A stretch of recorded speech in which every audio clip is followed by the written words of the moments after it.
jackals and other animals in the forest, but there will be only one lion. नायक हा cinema बॉलिवूडमध्ये super duper hit ठरलेला होता. मात्र नायक हा सिनेमा ज्या तमिळ मुधलवन या चित्रपटाचा रिमेक होता, तशीच काहीशी परिस्थिती सध्या तामिळनाडूमध्ये निर्माण झालेली आहे. नायक या सिनेमामध्ये मुख्यमंत्री एका दिवसाचा होता अशी काहीशी संकल्पना होती. मात्र विजय आता 5 वर्ष तामिळनाडूचा मुख्यमंत्री राहणार आहे, कारण तमिळी जनतेनं त्यांच्या मनातला नायक निवडलेला आहे. नमस्कार, मी श्रीकांत आणि तुम्ही पाहताय झी24 तास.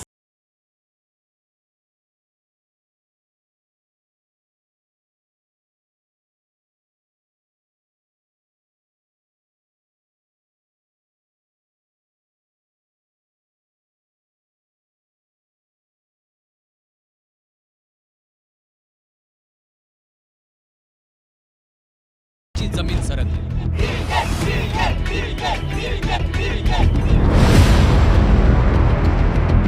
रुपेरी पडद्यावर हजारो गुंडांना लोळवणारा एक सुपरस्टार आता खऱ्या आयुष्यात किंग मेकर होण्यासाठी मैदानात उतरला होता. तो फक्त अभिनेता नाही, तो एक भावना आहे. तो आहे थलपती जोसेफ विजय, अर्थात चाहत्यांचा लाडका थलपती विजय.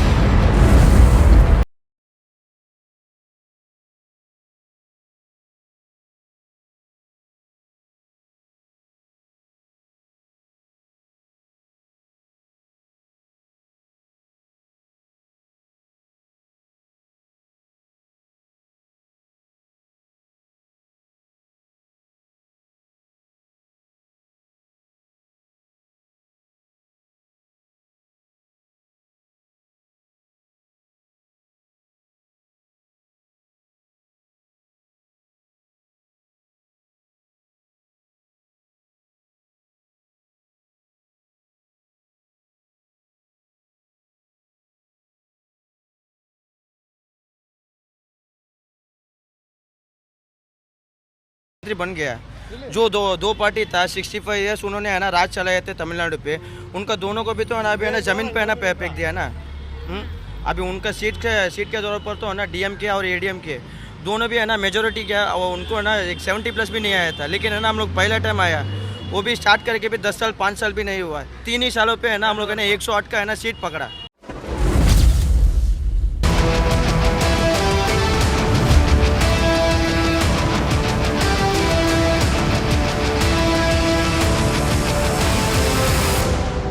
तो आला, त्यानं पाहिलं आणि त्यानं तामिळनाडूचं समाज मन जिंकलं. विजय हा केवळ आता एक सामान्य अभिनेता राहिला नव्हता, कारण दाक्षिणात्य जनता ही थोडी स्वप्नाळू आहे. त्यांच्या स्वप्नातला हिरो त्यांना रिअल हिरो वाटू लागला होता. जोसेफ विजय विजयचे चित्रपट आता केवळ मनोरंजनापुरते मर्यादित राहिले नव्हते. मेरसलमध्ये त्यानं GSTवर भाष्य केलं, तर सरकारमध्ये निवडणूक प्रक्रिया, सत्ताधारी पक्षांशी त्याचे खटके उडू लागले. IT धाडी पडल्या, चित्रपटांच्या प्रदर्शनात अडथळे आले. पण जितका दबाव वाढला तितकीच विजयची लोकप्रियता वाढत गेली. चाहत्यांच्या विजय मक्कळ इयक्कम या फॅन क्लबचं रूपांतर हळूहळू एका सामाजिक संस्थेत झालं. गरिबांना अन्नदान, विद्यार्थ्यांचे सत्कार आणि मोफत शिक्षण यामधून त्यानं आपली राजकीय जमीन तयार केली. I'm a big fan of Vijay, and I'm also eagerly waiting to see him as a CM. Yeah, and my parents and I came here to vote, but I can't vote. எங்க ஆட்டம் வெறித்தனமா இருக்கும்.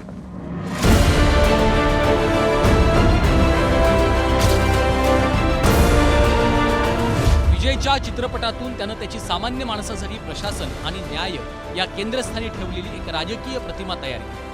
विजयचा राजकीय प्रवास फक्त पक्ष स्थापन करण्यानं किंवा एखाद्या प्रभावी भाषणानं सुरू झाला नाही, तो पडद्यावरच सुरू झाला. त्या कथांमधून त्याला हळूहळू नायकाचा नेता बनवलं. वर्षानुवर्ष राजकीय प्रतीकांनी भरलेल्या चित्रपटांमधून त्यानं आपली प्रतिमा घडवली. इंडस्ट्री में भी वो सब इन्वेस्ट किए, अच्छा एक्ट करते हैं, उनका कैरेक्टर अच्छा है और वो इतना जल्दी कवरेज फटक से कर ली है. लेकिन जो पहले थे पॉलिटिक्स में वो लोग ये सोच रहे कि इतना जल्दी वो कैसा आया, ऐसा करके थोड़ा उनके साथ ये कर रहे हैं.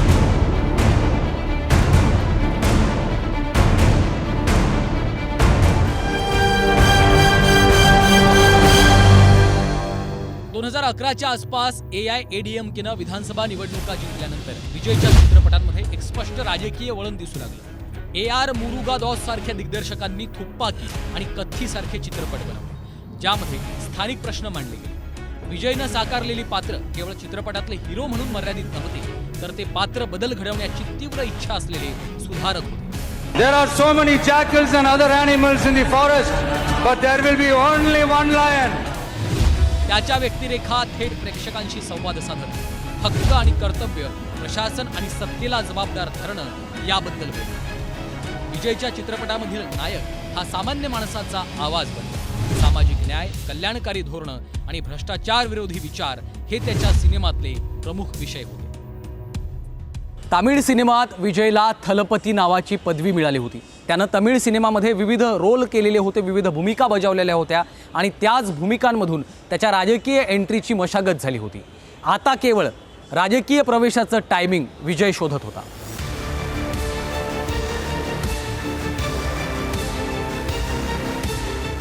जयललितांची तामिळनाडूच्या राजकारणावर घट्ट पकड होती।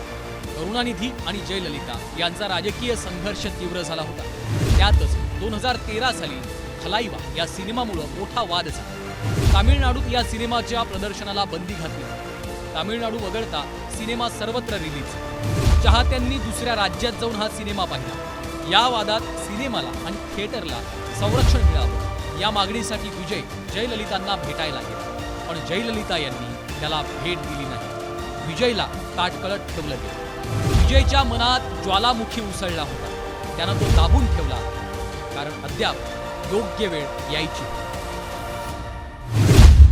नेता घडायला युग लागतं आणि एका पिढीला एकच नेता मिळतो। थलपती विजयच्या मेरसल या चित्रपटामधला हा डायलॉग आहे।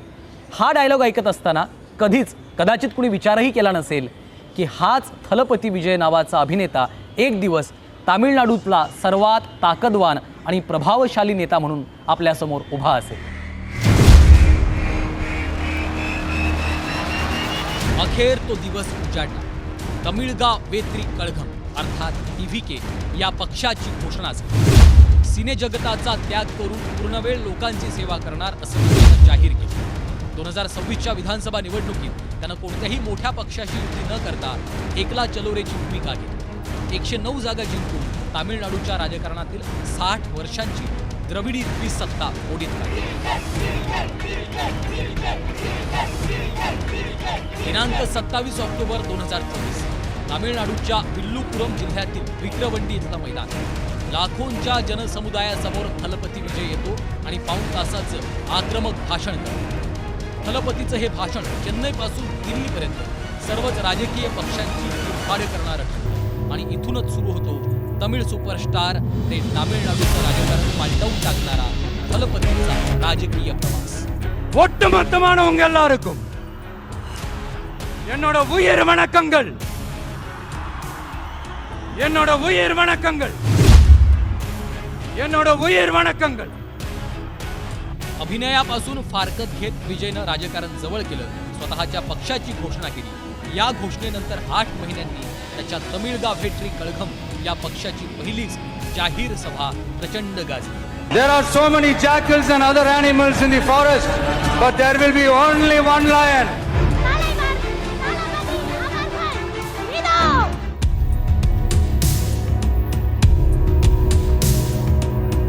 राजधानी चेन्नई पासून सुमारे 154 किलोमीटर लांब असलेल्या विक्रवंडी या गावी TVKची पहिली जंगी सभा झाली। या सभेच्या भव्यतेनं देशाचं लक्ष वेधलं। या सभेतल्या विजयच्या एंट्रीसाठी प्रवेशद्वारापासून ते व्यासपीठापर्यंत खास रॅम्प तयार केला होता।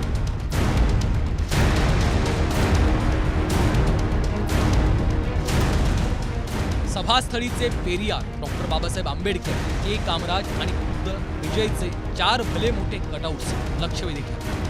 प्रवेशद्वारावरचे 5 आदर्श तर तामिळनाडूमध्ये राजकीय आणि सामाजिक चर्चेचा विषय। आम्ही कुणाच्याही धर्माच्या विरुद्ध नाही, मात्र सामाजिक न्याय, विवेकवाद, महिला बळकटीकरण ही पेरियार यांची विचारसरणी आम्ही अंगीकारत आहोत अशी भूमिका विजयनं। लोकशाही बळकटीकरण, सामाजिक न्याय, वातावरण बदलाचा गंभीर प्रश्न आणि व्यसनमुक्ती, भ्रष्टाचार पक्षाच्या अजेंड्यावर असल्याचं विजयनं जाहीर केलं। ते त्याचा जो एकूण उत्साह आहे आणि सगळी तरुण मुलं आणि सगळ्या जातीपाती अमुक तमुक म्हणजे लोक विसरून गेले की विजय हा ख्रिश्चन आहे म्हणून. म्हणजे इतक्या पद्धतीनं त्याचा प्रभाव आहे, वैयक्तिक प्रभाव आहे तो. आणि ट्रॅडिशनल द्रविडियन पॉलिटिक्स जी आहे त्या द्रविडियन पॉलिटिक्सला ब्रेक करणारा, त्याच्या एक ज्याला साधारणपणे 50 वर्षाचा एक पठडी जी होती तमिळनाडूच्या राजकारणाची, ती विजयने ब्रेक केली आहे.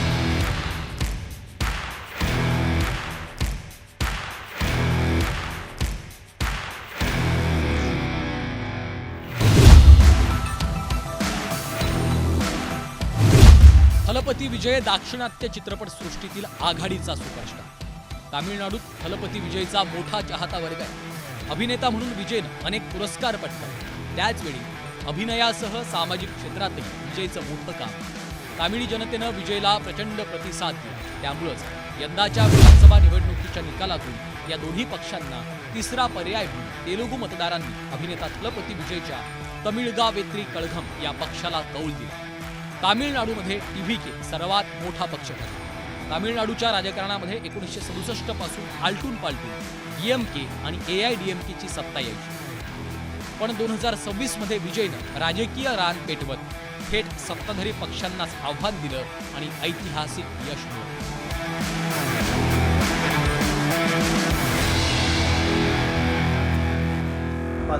सुप्त प्रमाणात चालते. याच्यापेक्षा लोककल्याणकारी योजनांचं राजकारण खूप मोठ्या प्रमाणावर चालतं.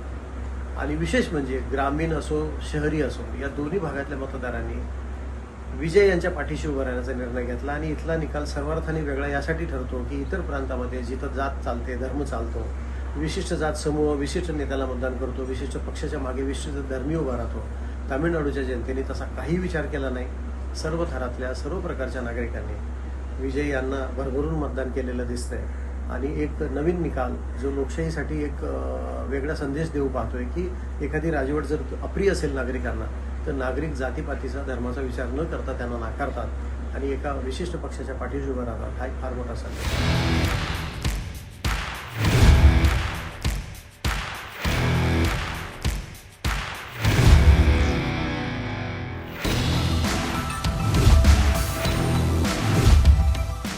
हिरो म्हटलं की झटपट सोल्युशन असा फंडा फक्त सिनेमांमध्येच असतो. पण राजकारणामध्ये प्रसंगी किती तडजोडी कराव्या लागतात याची चुणूक विजयला निकालाच्या दुसऱ्या दिवशीच आली. बहुमत मिळवण्यासाठी त्याला मोठी कसरत करावी लागली.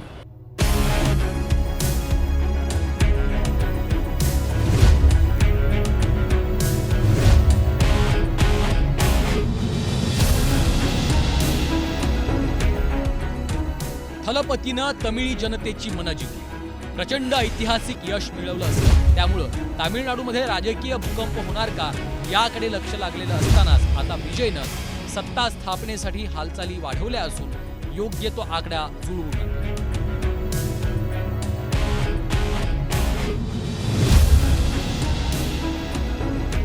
सगळ्यात मोठ्या पक्षाला तुम्ही सरकार स्थापनेसाठी बोलवायलाच पाहिजे असं संविधान सांगतं.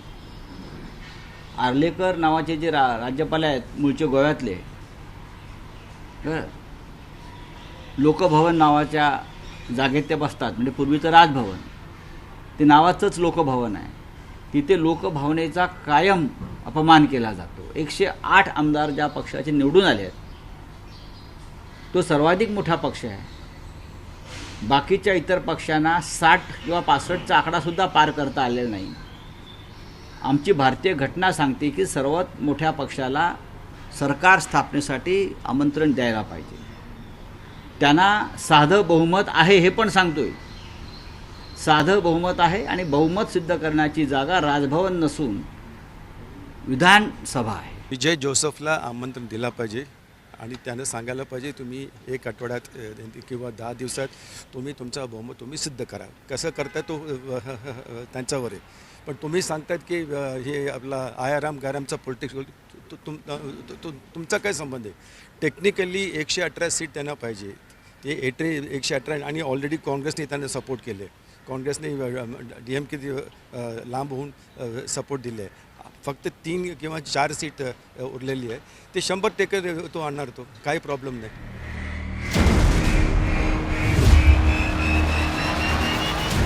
1967 मध्ये DMK पक्षानं काँग्रेसचा पराभव केला. यानंतर पुढे 1972 मध्ये अभिनेते MG रामचंद्रन यांनी AIADMK पक्षाची स्थापना केली. ते पुढे मुख्यमंत्री देखील बनले. यानंतर जयललिता यांचा काळ आला.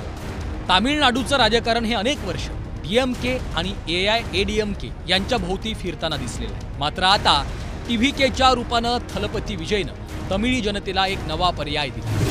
मात्र आपला लाडका थलपती विजय जेव्हा चित्रपटात नाही तर खऱ्याखुऱ्या आयुष्यात मुख्यमंत्री पदाच्या खुर्चीवर विराजमान होईल, तो दिवस त्याच्या चाहत्यांसाठी अत्यंत खास असणार हे दिवशी.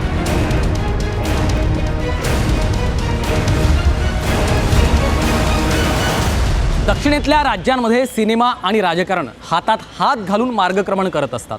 आंध्रचे NTR असो किंवा तामिळनाडूचे MGR. जयललिता यांनी देखील सिनेमामधून राजकारणामध्ये येत असताना तामिळनाडूवर भक्कम अशी पकड बसवली होती. मात्र आता विजय युग सुरू झालंय.